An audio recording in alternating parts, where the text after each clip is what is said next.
The Buddha and the Lion. Once, in the serene forests of ancient India, the Buddha traveled with his disciples, spreading the message of compassion, wisdom, and mindfulness. These forests were home to wild animals, but the Buddha, with his calm demeanor and boundless kindness, walked unafraid as though he were one with nature. One day, the group reached a dense jungle near a village. The villagers came rushing to meet the Buddha, bowing before him in respect. However, their faces were marked with fear. An elder among them stepped forward and said, "Blessed one, this jungle is no ordinary forest. It is home to a fierce lion known as the Shadow of Death. Many have entered these woods and never returned. Please do not proceed further."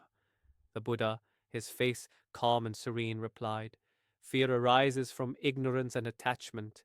Let us not judge the lion as evil. Perhaps it too suffers in its own way. I wish to meet this creature and see its heart." Despite their concerns, the Buddha and his disciples entered the jungle. The air was heavy with the scent of damp earth, and the sounds of rustling leaves and distant animal cries echoed around them. The disciples walked cautiously, their eyes darting from tree to tree, while the Buddha walked as if in a meditative trance, his steps soft and deliberate. Suddenly, a deep, guttural growl reverberated through the forest. From the shadows of the undergrowth, a magnificent lion emerged. Its golden coat glistened, and its eyes glowed like burning embers. The disciples froze, their breaths caught in their throats. But the Buddha stood firm, his gaze soft yet unwavering. The lion advanced slowly, its muscles rippling with power. It growled again, louder this time, as if warning them to leave.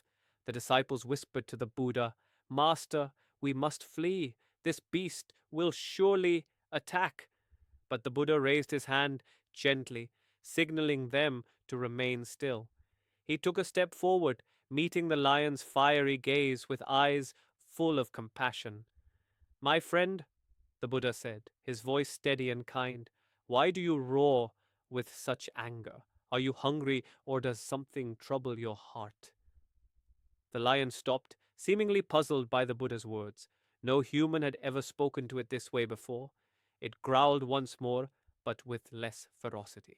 The Buddha continued, "I see that you are strong and majestic, but strength is not found in striking fear into others. True strength lies in understanding and kindness." The lion tilted its head as if considering the Buddha's words. Slowly it lowered its body, sitting on the ground like a great golden statue. The disciples watched in astonishment, unable to believe their eyes. The Buddha stepped closer, unafraid. "Do you feel lonely in this jungle, my friend? Is that why you lash out at those who enter your domain?" The lion let out a low, rumbling sound, not of anger, but of sorrow.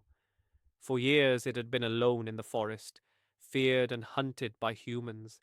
It had learned to defend itself with ferocity, but deep within it longed for peace and companionship. The Buddha smiled gently. "Even the fiercest creatures desire love and understanding.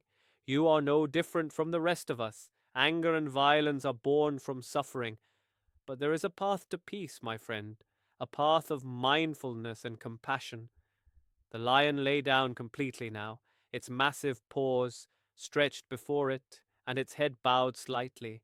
The disciples stood in awe, realizing they were witnessing a miracle of compassion. The Buddha turned to his disciples and said, "This lion is not our enemy. It is a being caught in the cycle of suffering like all of us. By showing it kindness, we free ourselves from fear and help it find peace." He sat down beside the lion and began to teach, speaking of the Four Noble Truths and the Eightfold Path. The lion, as if understanding the essence of his words, sat quietly, its fierce nature subdued. From that day on, the lion was no longer feared by the villagers. It no longer attacked humans, for the Buddha had touched its heart. It became the protector of the forest, guarding its creatures and the travelers who passed through. The Buddha and his disciples eventually left the village, but the story of the compassionate encounter spread far and wide.